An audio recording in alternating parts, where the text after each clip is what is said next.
Jenna Ellis in the morning on American Family Radio. I love talking about the things of God because of truth and the biblical worldview. The U.S. Constitution obligates our government to preserve and protect the rights that our founders recognize come from God, our Creator, not our government. I believe that Scripture in the Bible is very clear that God is the one that raised up each of you, and God has allowed us to be brought here to this specific moment in time. This is Jenna Ellis in the morning. Good morning and happy Friday. Today is Friday, March 27th, and this past weekend I had the opportunity to be in Spokane, Washington, yes, all the way from Florida, for a fantastic Lincoln Day dinner at the Spokane County GOP. And our theme for this dinner was Freedom's Framework. And it's such an important theme because, as we look at the news of the day and we tend to just focus on foreign policy or the political policy or just, kind of the nitty gritty of what exactly is going on in our elections and obviously things that are incredibly important. Sometimes we need to take a bigger, more 30,000 foot perspective and kind of reorient our understanding and our framework to align with the truth of not just the conservative worldview, but built upon a foundation of a biblical worldview and truth. And so I had the opportunity to be the keynote speaker at that event, along with my very good friend, Coach Kennedy, who some of you will remember was the plaintiff in the Kennedy versus Bremerton School District case that went up to the Supreme Court about the football coach, Coach Kennedy, who just took a knee silently after those high school football games and was fired by his school district. So went all the way up to the Supreme Court on a religious liberty issue and ultimately prevailed. And it had the effect of overturning a really bad precedent since the 1970s about religious freedom. And just a really good outcome. So he was also at this event, and you can actually go online and listen to his story and all of the speeches if you'd like to at this great event. Just Google Spokane GOP. But for the next two segments, I want to give you an opportunity to listen to what I had to say at this Lincoln Day dinner about Freedom's Framework. It is such an honor to be here and to listen to all of the wonderful stories that are in this room. And Coach Kennedy, of course, who I've had the privilege of knowing for, probably since maybe after the first loss. That's about it. But we go way back. And all of the stories that are in this room are a reminder of why our fight matters. And my story started in, of course, my home, where the blessing of a Christian home was the greatest gift that my parents could have given me. I was homeschooled all the way through, K through 12. And, back in that day, it wasn't quite as popular as it is today. And so we were kind of on the forefront of advocacy for homeschooling. And my parents, who were not raised in Christian homes, my mom became a Christian in second grade when her daycare provider read Little Pilgrim's Progress to her. And then my dad became a Christian in high school where they met. They purposed to do things differently, and they did. And my parents purposed that no matter what I or my two brothers would accomplish in life, whatever our ministry, our calling, our careers, all of that, paled in comparison to leaving our home with an understanding of who God is, why we believe what we believe, and that we could defend it. And that substantive theology mattered. And I would not be standing here today with the amazing knowledge that my parents passed on to me and the opportunities that God ultimately gave me, but for their discipleship. They took that seriously. And I am incredibly indebted to my family for that gift that they gave. And so my story and my testimony is not one of hitting rock bottom and finding the Lord and, some of these amazing stories that you hear, like Coach Kennedy as well. My testimony is that the Christian life works. And when you raise your children to understand theology, then you are giving them a huge head start. And so I found my calling in life at age 14 when I went to a government class that was teaching on the legislative branch, the executive, and then the judiciary. And so I had the opportunity to participate in a moot court competition, and this was a camp that was about a week. I came home from that, and I said to my parents, I want to be a lawyer. And I had no idea what God was setting me up for. I just knew that I loved the way that law works in society. It's the basis of what our society either prohibits or what we incentivize. It's the way that things work. There is a philosophy, there's a beauty in it. And I just fell in love with it. And I had no idea what God had for me in law. I didn't even know what area of law I wanted to practice, none of that. But I prayed the same prayer that Isaiah did in Isaiah 6:8, which is, "Here I am, Lord, send me." And my testimony as well is, do not pray that prayer unless you are ready for God to answer it in wild ways.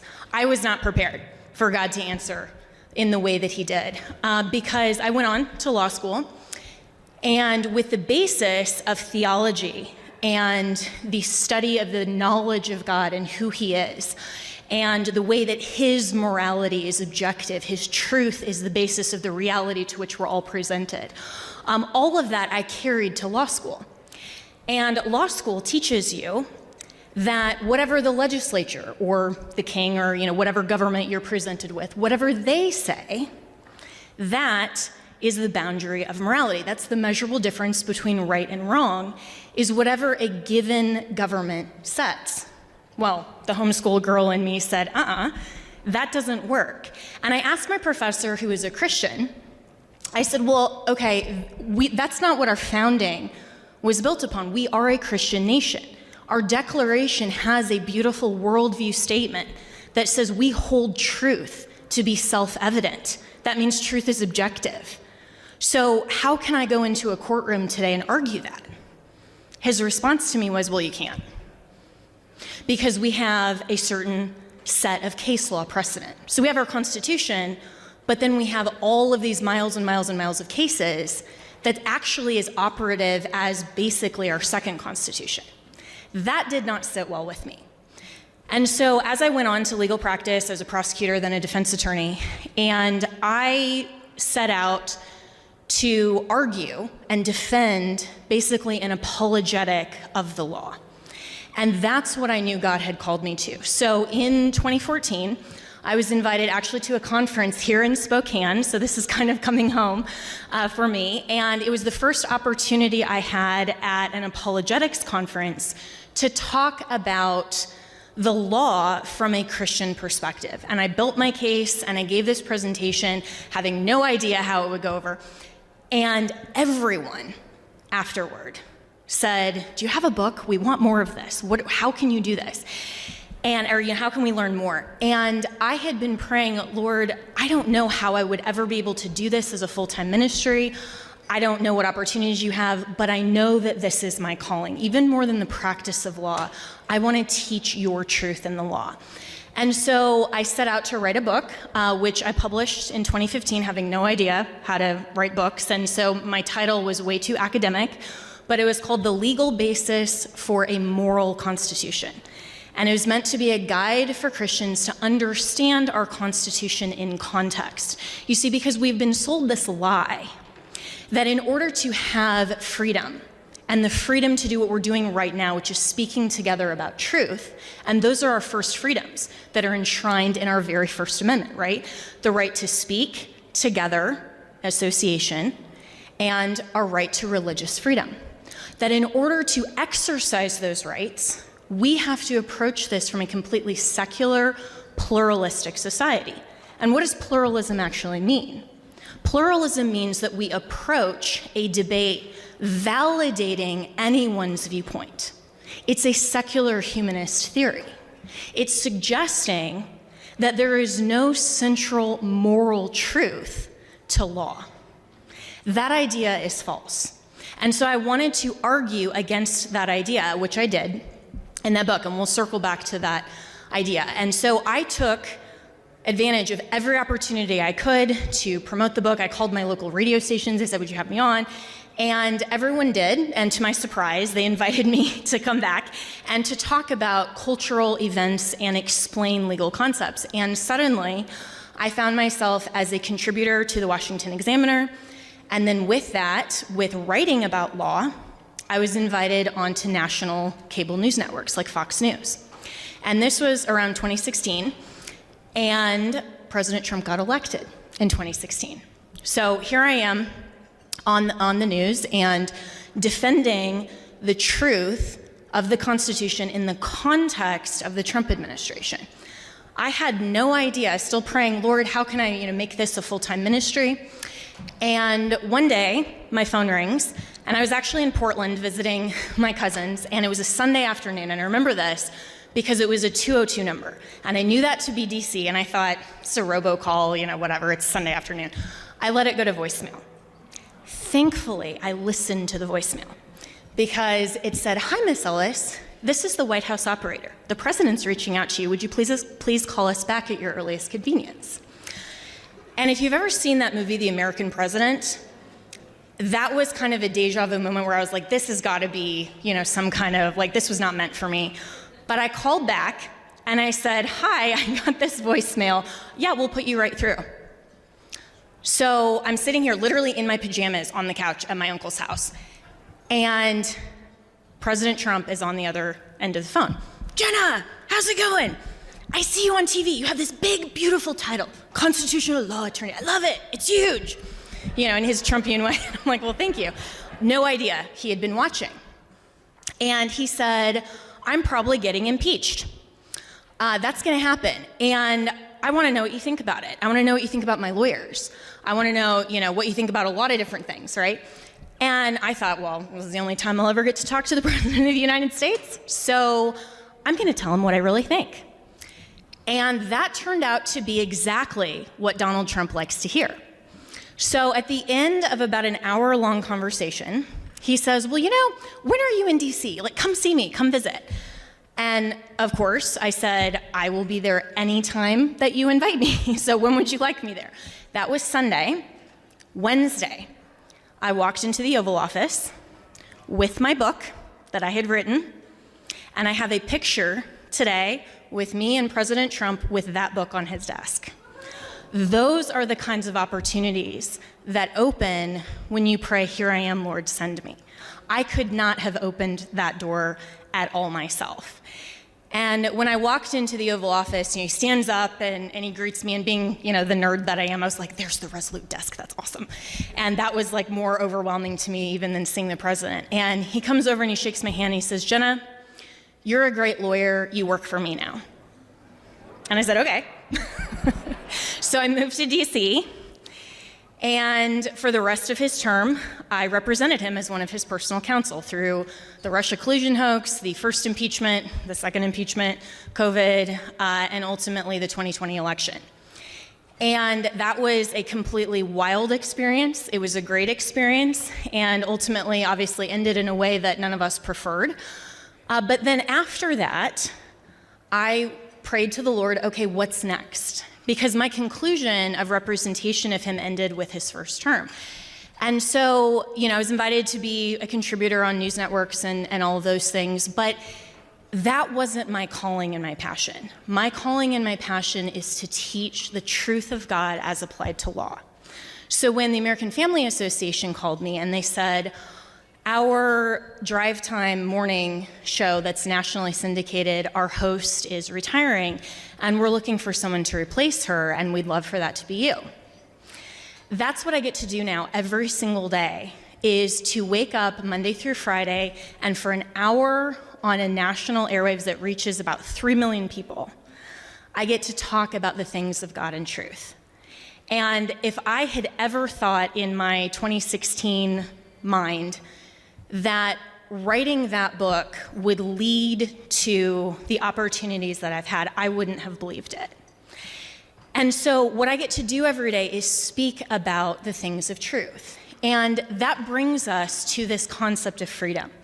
that I was talking about when my professor said, well, you can't go into a courtroom and you can't advocate for freedom because we live under a Supreme Court, and we have to approach this as, a religious freedom, which means that anyone's idea is just as valid as anyone else. When we're talking about consent of the governed, for example, what the three of you ladies who are up here, you just did a phenomenal job. And what consent of the governed means in context is that we, the people, are the very same people that our Declaration acknowledged have rights that are God-given. You see, because we are not actually a pluralistic society. We don't approach the topic of freedom from a secular humanist playing field. We don't approach this with your idea of freedom is equally as valid as mine. We don't approach morality in society from the perspective that your truth is the same as my truth in terms of moral validity. That's called standpoint epistemology, or standpoint perspective, that your perspective, your experience is equally valid as mine. If we legislate according to that worldview, then consent of the governed is distorted. We then have a nation that suggests that just because roughly 78% believe that abortion in most circumstances in the first trimester should be legal, that's over a majority, right? Is that okay in our nation? Well, no. So how do we advocate for freedom in a society that we as Christians have basically conceded is secular? Well, the answer to that is freedom's framework, because freedom doesn't start with a government definition. If we understand freedom only in relationship to civil government, then we're getting it all wrong. Because you see, freedom is part of those pre-political rights that are endowed by God, our Creator. Freedom is not a matter of a government construct. It's not a matter of what the moral majority may believe. It's not a matter of what the legislature designates or Trump might sign with his executive order or Joe Biden with the auto pen. Freedom is a definition that is God-given. And so when we approach our rights as pre-political, we don't mean that man is free literally to do anything. We know by the truth of the reality to which we're presented that man has natural constraints. We have the law of gravity. We have the first law of thermodynamics. We didn't get together in Congress and say, well, we all agree that in all 50 states, the sun should rise in the east and set in the west because we want uniformity across the country. There are some things that are outside of what a legislature or king or any government system can designate. And freedom and moral law are also outside of what a legislature can define. So when we understand freedom, we first have to agree unanimously again on what our founders recognized 250 years ago that we will celebrate this July 4th. They crafted that worldview statement that said, we hold these truths to be self-evident. And they went on to explain those truths. But that basic assumption is that truth is objective, it's discoverable, and it's outside of man's consent or objection. I may not like the law of gravity. I may not like that we only have 24 hours in a day. I may not like certain things about the reality to which I'm presented, but every human being enters this world already confined to freedom's framework, boundaries, laws of nature. And if we understand freedom within a civil government framework, we are ceding our freedom to the government to redefine and to tell us that we can only exercise it when the government says that it is your privilege, not your right. And so we have to understand freedom's framework as being part of that pre-political, God-ordained reality. Our founders understood that we all have to, by definition of being a human, consent to the reality to which we're presented. Those contours include moral boundaries. We are not free to commit evil acts. That's what the law actually still represents. There's a difference between what's called mala inse and malum prohibitum. Mala inse are those acts that are so evil and reprehensible that by their very intrinsic nature, they are evil and they are wrong.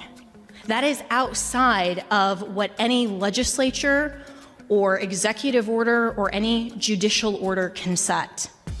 And then mala prohibitum are things like the speed limit, things that we would all determine are for the public good, right? But our law and our society and we as Christians have lost that understanding that there is a measurable difference between right and wrong and good and evil. And that the only purpose of government, as our founders understood, was to preserve good, promote good, and restrain evil. That's what the Bible says in Micah 6:8. Do justice, love mercy, walk humbly with your God. All right, well, we have to take a break here and pause, but when we come back, we will finish the speech that I gave, the keynote speech at the Spokane County GOP on Freedom's Framework. So we will be right back with more.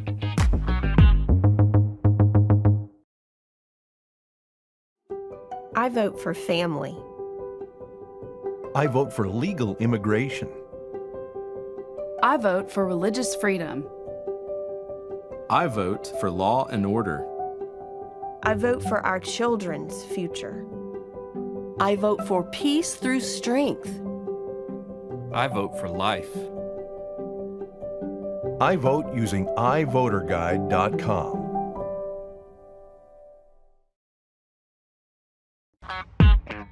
Welcome back to Jenna Ellis in the Morning on American Family Radio. Welcome back. We are in the midst of listening to the speech that I gave at the Lincoln Day dinner at the Spokane County GOP this past weekend on Freedom's Framework. So let's continue to listen. The purpose of civil government is to promote good and restrain evil. That is objective. And so if we cede freedom to the government to define for us, and we only think about it in relationship to civil law, then suddenly we're arguing things like, well, I should have the religious freedom to kneel on a football field because this is America, right? That's, by the way, why you lost about 8 times, because they didn't understand Freedom's Framework, right? Because they're arguing this within the context of pluralism. We need to say, instead of, I have a First Amendment right to exercise my liberties, I have a First Amendment right to speak publicly. No. I have a God-given, pre-political, inalienable right that is so intrinsic to who I am as a human being that my government is obligated to preserve and protect it. And they did that through the First Amendment. Do you see how much more powerful that is? Because if tomorrow, somehow, and this could happen, I could see this happening in a crazy society that we have, if somehow tomorrow the First Amendment was repealed, do my rights change at all? No. Because see, that was what Alexander Hamilton wrote in Federalist 84, when he said we don't even need a Bill of Rights. Because a Bill of Rights, in the sense and context with which the founders were arguing at the Constitutional Convention, was suggesting that in order to have security and protection from the government, we give up all of our rights and we only receive back the things that we have reserved to ourselves in our Bill of Rights. And I even had, my constitutional law professor started out the class saying, look at China's constitution. How many more rights do they protect than the US does? Really? We only have a Bill of Rights because our founders found it so necessary to at least enumerate specifically the rights which governments most often infringe. But those weren't all of our rights. If we understand natural law and we start with the premise that truth is discoverable as our founders unanimously agreed. Then they debated how do we best protect it, all of that stuff. But they unanimously agreed in our declaration that truth is self-evident, that our rights are God-given, then nothing that is against God's natural law can be fabricated by a civil government. Nothing that goes against the right to life. We shouldn't be debating abortion. Nothing that goes against the definition of a family as God himself provided. Natural law, the only circumstance in which a child can be conceived is between one man and one woman, right? There is no such thing as gay marriage. That's not a definition. Natural law dictates otherwise. If you look at all of the social issues, all of those things go against the laws of nature and of nature's God. The legislature is trying intentionally to overstep their jurisdiction. And we as Christians have almost ceded that to them, and we're debating these issues as if they're debatable. Instead of saying, we still operate under freedom's framework, which is our Declaration of Independence, that provided the mandate for America, which is that truth is discoverable, the laws of nature and of nature's God, moral truth, the measurable difference between right and wrong and good and evil. And then we have a constitution that limits and separates powers so that a legislature, an executive, and a judiciary, and the states cannot overstep. Did you know that Congress can't actually legislate on anything that they want? That's in our Constitution. In Article 1, which provides all legislative powers given to the Congress. Yes, but they're limited in Section 8 to certain subject matter. Do you know what's not in there? Domestic relations, education, parentage, all the social issues, all kinds of things that Congress decided this would be in the best interests of society. You know, this is pushing the social good, right? They have overstepped. People love, like us who are patriots, we love to talk about the 9th and 10th Amendments, that all powers not given to the federal government are reserved to the states. Well, there's more to that. Or the people. Because see, we the people in a self-governing society actually have power of government as well. We have parental rights. We have the right to self-determine. We have the right to choose our vocation. We have the right to train up our children and direct their education in a faith-based way. We have the right, unlike what my former home state of Colorado is saying, we have the right to bring our children to Christian faith-based counselors that can tell them that, yes, you are a man or you are a woman based on your biology. We have that right. And it's not because of our First Amendment. It's because of the laws of nature and of nature's God, and it's because our rights are pre-political. Now, some would argue then that freedom means that whatever I want to do for myself and my own self-determination, I should be free to do that, and the government should not intervene unless it's specifically a purpose of, you know, this is like the self-harm or the self-aggression, the aggression principle of libertarians, right? And I'm looking at Caleb Collier and I did a debate that you should all watch on the difference between libertarians and conservatives. And the reason that freedom is not defined as simply the government arbitrating certain things that adults consent to is because human beings by our very nature as being made in the image of God and in the reality to which we're presented, we don't have the authority to say that we are free to commit evil acts. Morally speaking, that goes against the laws of nature and of nature's God. And part of the civil government duty and obligation for a moral and upright society is to prohibit those evils. And it's not just a matter of adults defining harm. Because right now, we live in a society that says, well, 2 men should be able to adopt a child. And we say, well, they're consenting to that, and we are prioritizing adults' preferences over the harm to a child to grow up without knowing their biological parents, knowing their origin, or intentionally not having a mother or a father. That goes against the laws of nature and of nature's God. And we have no more freedom or legitimacy to redefine what marriage looks like, what family looks like, than we do to legislate ourselves out of Earth's orbit. Because freedom has always meant a framework of boundaries. Because we as human beings cannot arbitrate everything. We are still limited. And so we fall off kind of one of both sides. We either allow too much pluralism and validation of any viewpoint and whatever anyone says of, I want to be free to make my own choices, right?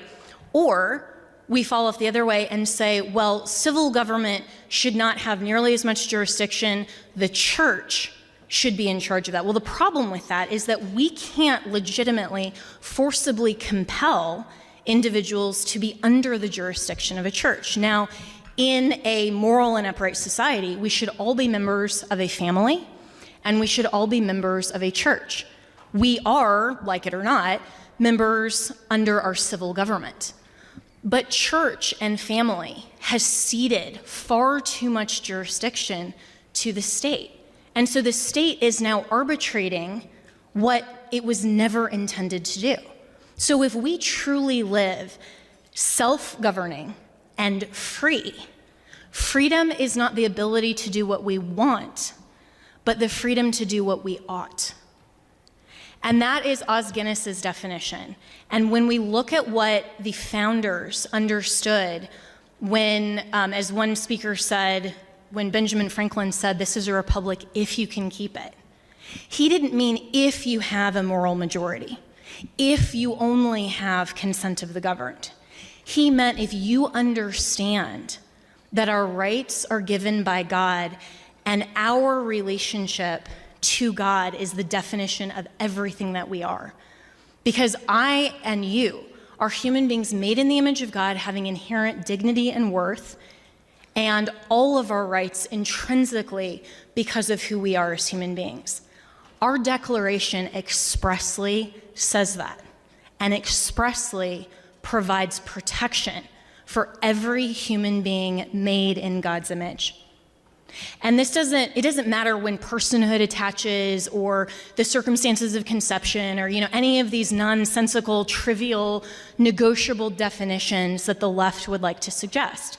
Religious freedom is not dependent on coercion or what you believe or tolerance or any of these other things that our Supreme Court would like to suggest.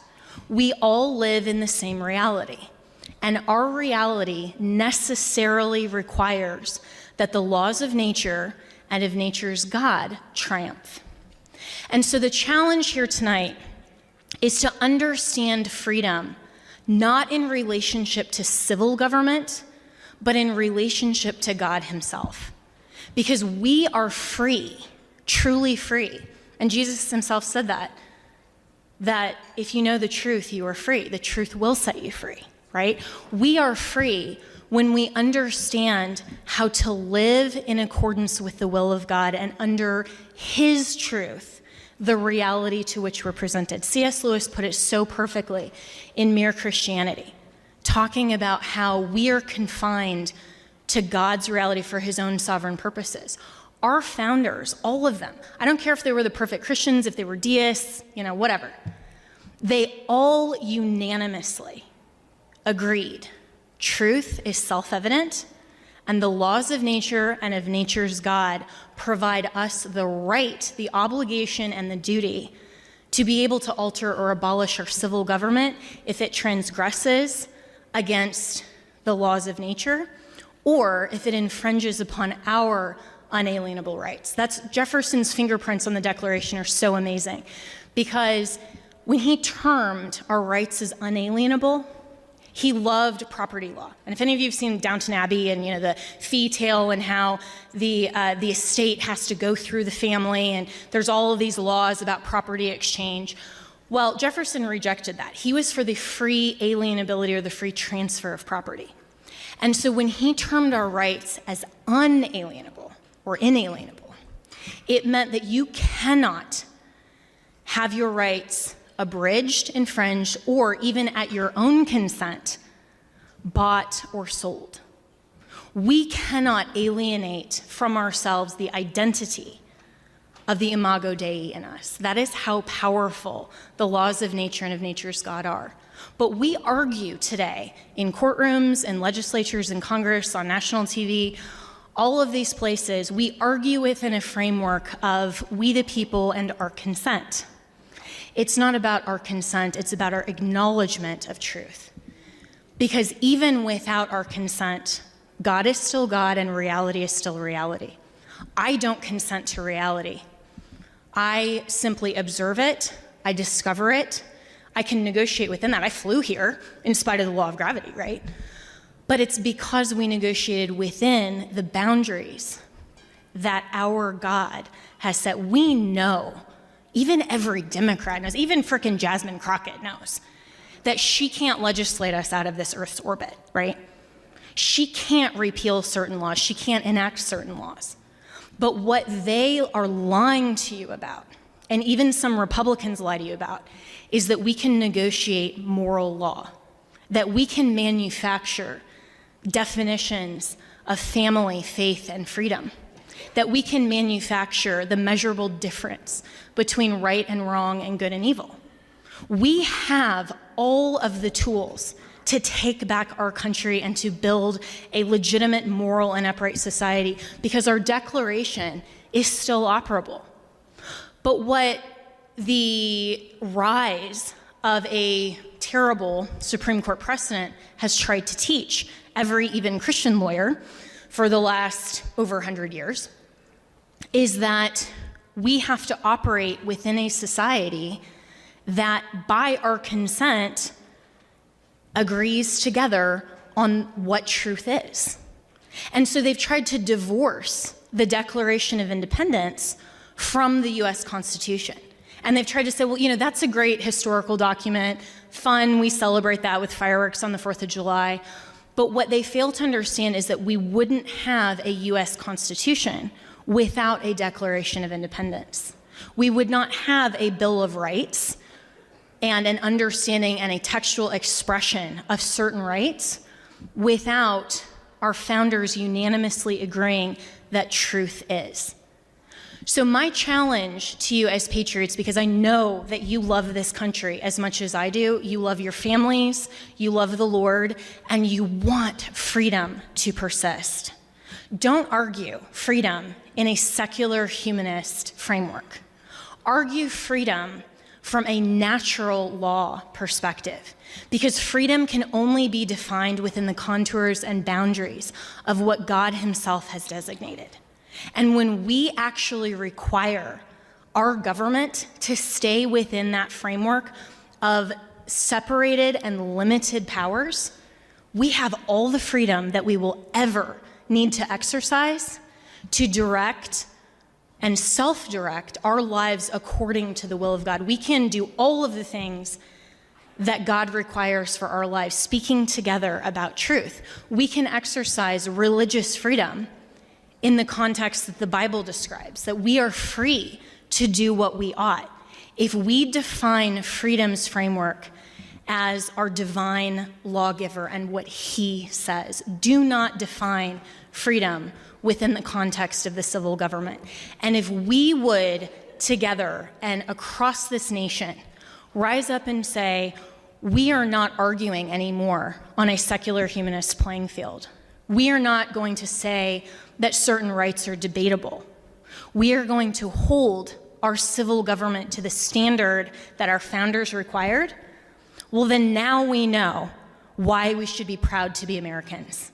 Because this country is the only nation across world history that founded our country in a recognition of our rights coming from God, our Creator, and our image of God as being so central to our humanity. Now, that's always been true across every government system, every culture, everywhere in the world, across world history. But We are so privileged in this country to live in a nation where our founding documents actually require that of our government. We just aren't doing enough to hold them accountable. So yes, participate in government. We have to only consent to what the Bible allows for legitimacy in government. I was so grateful to hear those young ladies all use that term legitimacy, because legitimacy only comes from God himself. A government is only legitimate if it promotes good and restrains evil according to an objective, truthful definition. We have to require that of our candidates. We have to require that of our party. We have to require it of ourselves. And we have to stop acting as if freedom is debatable. Thank you.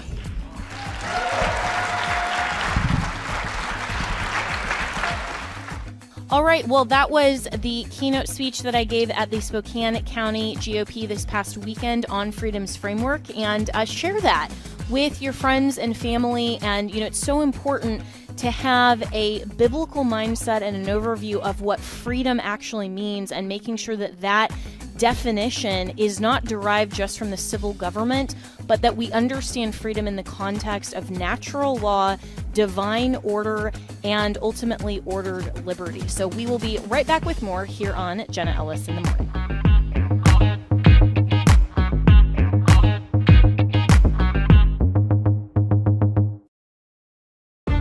If we lose this cultural war, we're going to have a hedonistic, humanistic society.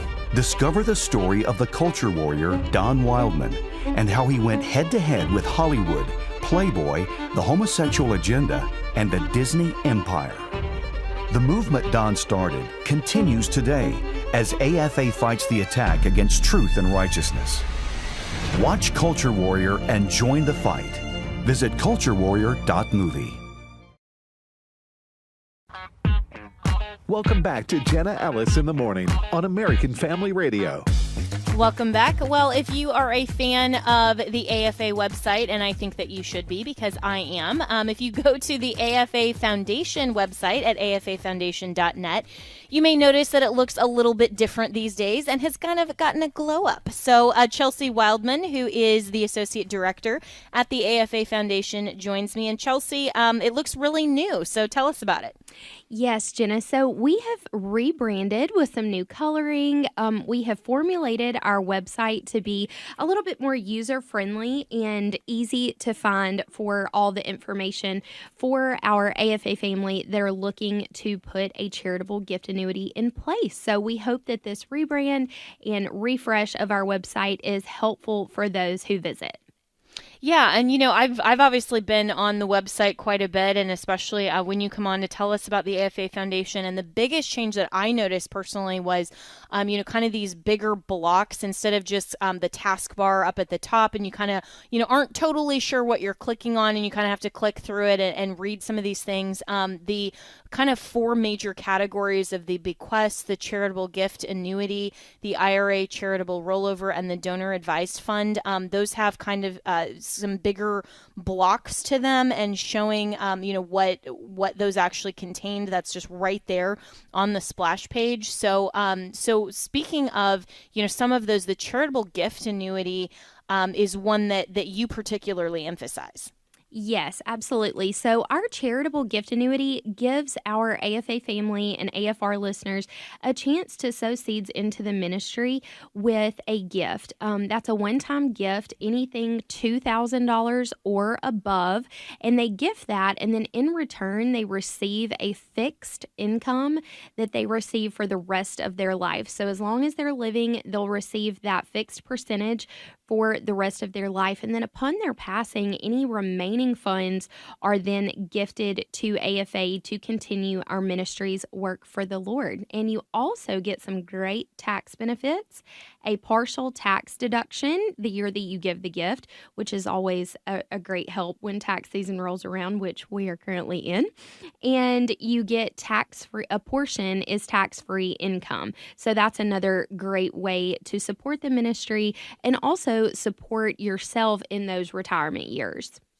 Yeah, and these are some really great ways that some may not be aware of how to support a ministry like AFA, because you may be more familiar with, our twice annual share-a-thon, where we ask for listeners to call in with obviously their best gift, or if they want to give, whether it's $30, $300 a month, kind of that monthly gift, so that we can plan. But there are other ways besides just, a small monthly gift that you can support our ministry. And so the AFA Foundation exists for that purpose.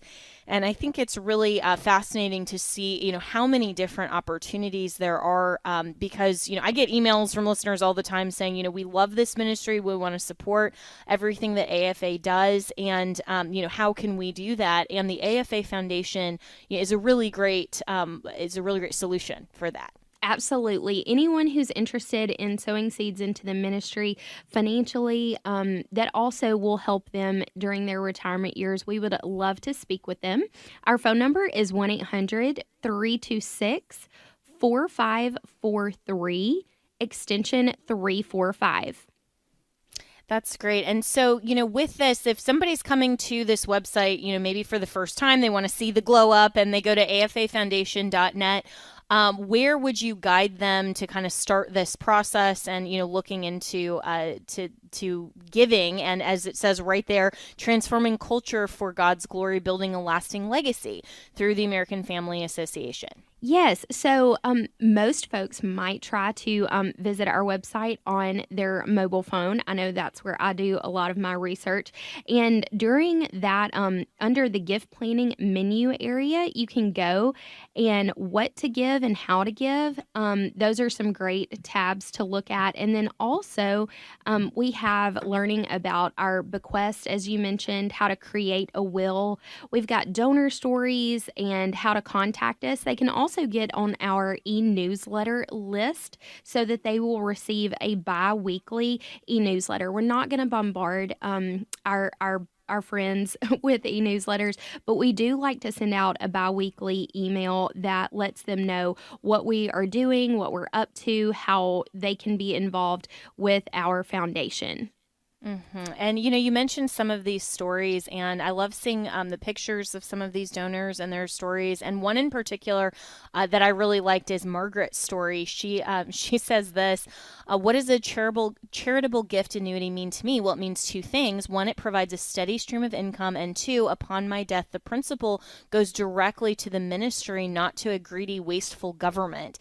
And so she said, this is something that is invested in evangelical Christian organizations. And that's such a great point, that instead of having, your estate wrapped up in probate or, other things, to know that it's going to a ministry and really for the future of eternity and to the ministry that AFA does, is just a wonderful alternative to some of these, other places that it could go. Absolutely. Yes. A charitable gift annuity, we get this question a lot. Is this a regular commercial annuity? No, it is different. It supports a Christian organization. You get some wonderful tax benefits from it. And it's not going to the government. It's not going to go to an organization that just benefits, a large financial institution. This goes toward AFA and AFR and continuing our work. So yes, Margaret's story is a wonderful one. Yes. Well, there are many more on the AFA Foundation website, so you can go there at afafoundation.net. And Chelsea, thanks so much for dropping by and telling us about the Glow Up and also about the alternatives of charitable gift annuities. And give the phone number one more time as well, where people can reach the AFA Foundation. Yes, we would love to speak with you at 1-800-326-4543, extension 345. Amazing. All right. Well, that is all the time that we have today for Jenna Ellis in the Morning. And as always, you can reach me and my team, Jenna, at afr.net.